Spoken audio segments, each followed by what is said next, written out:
Hi, welcome to another episode with me, and today we'll be treating something interesting. So I had a question, and then someone is asking, how many kinds of ulcer do we have? I heard we have different kinds of ulcer. Yes, I will tell you today. We have like 5 different kinds of ulcer you never know about.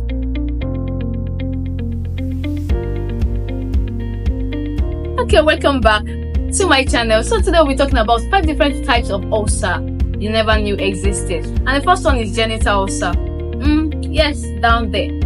Yes, you can have an ulcer down there, like in your private part, as a result of sexually transmitted infections, probably syphilis, herpes, and whatever it can be.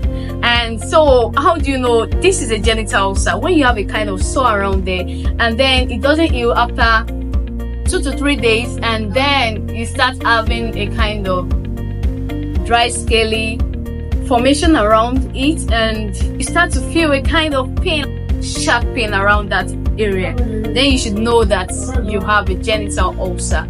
And this is not about making use of Dettol, making use of baby powder. It won't work. All you need to do is to visit your healthcare provider, check it out, and prescribe to you the right medications to help you manage that. And then the second one is mouth ulcer. I bet you don't know that mouth ulcer exists, and this is like a common kind of ulcer. Like when you notice a kind of small, painful kind of spot around your lips, or somewhere at the back of your cheeks, or somewhere on your tongue, and then it tends to expand after some few days. You're having a mouth ulcer. And how do you know this is actually a mouth ulcer? When it gets so painful and kind of reddish. And this is as a result of nutritional deficiency, like you are lacking some nutrients in your body. It could be iron, it could be folic acid, it could be vitamin B12. Some major minerals that are essential to boost your immune system. And when your immune system is down, you tend to develop some kinds of ulcer, and this could be coming as your mouth ulcer. And mouth ulcer are not something so much to worry about, because it tends to leave us after some few days, and in the process whereby it doesn't leave after maybe 7 days, or let's say 5 to 7 days, then you should go to your doctor who would prescribe medications that would work for your mouth ulcer. And then the third one is pressure ulcer.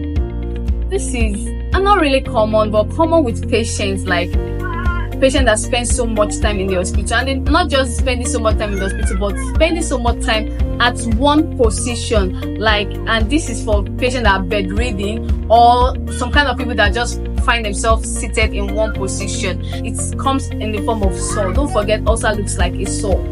This sore could be around the back or buttocks or the feet, where you kept in just one position for a long period of time. Like, you know, some people could be bedridden for like as long as a month, 2 months, and all of that. If those patients are bedridden and they tend not to change their position during those periods whereby they are on the bed, then they tend to develop pressure ulcer, and which is also known as bed sores. The best way to manage bed sore is to change position and ensure that those areas where been kept in one position for a long period of time should be cleaned, should be disinfected, and also should be kept dry, so that it doesn't form a kind of moisture that could not make it susceptible to infections or sepsis and all of that. And then another kind of ulcer is diabetic foot ulcer. This one is usually common for patients who are diabetic. Could lead to so many conditions, and one of the conditions is diabetic foot ulcers, in the sense that maybe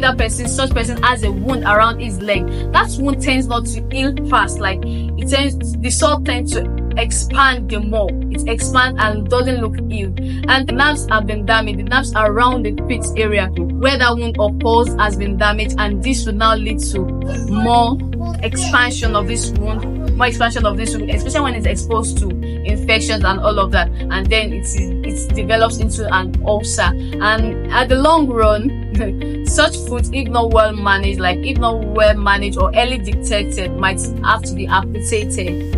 And today you've learned about how many kinds of ulcer: 4. Genital ulcer, mouth ulcer, pressure ulcer, which is also known as bed sores, and diabetic foot ulcer. I hope you were able to learn 1 or 2 things from today's episode. Please subscribe to my YouTube channel, like, share, and make a comment. I'll be expecting to see your comments in the comment section. Bye!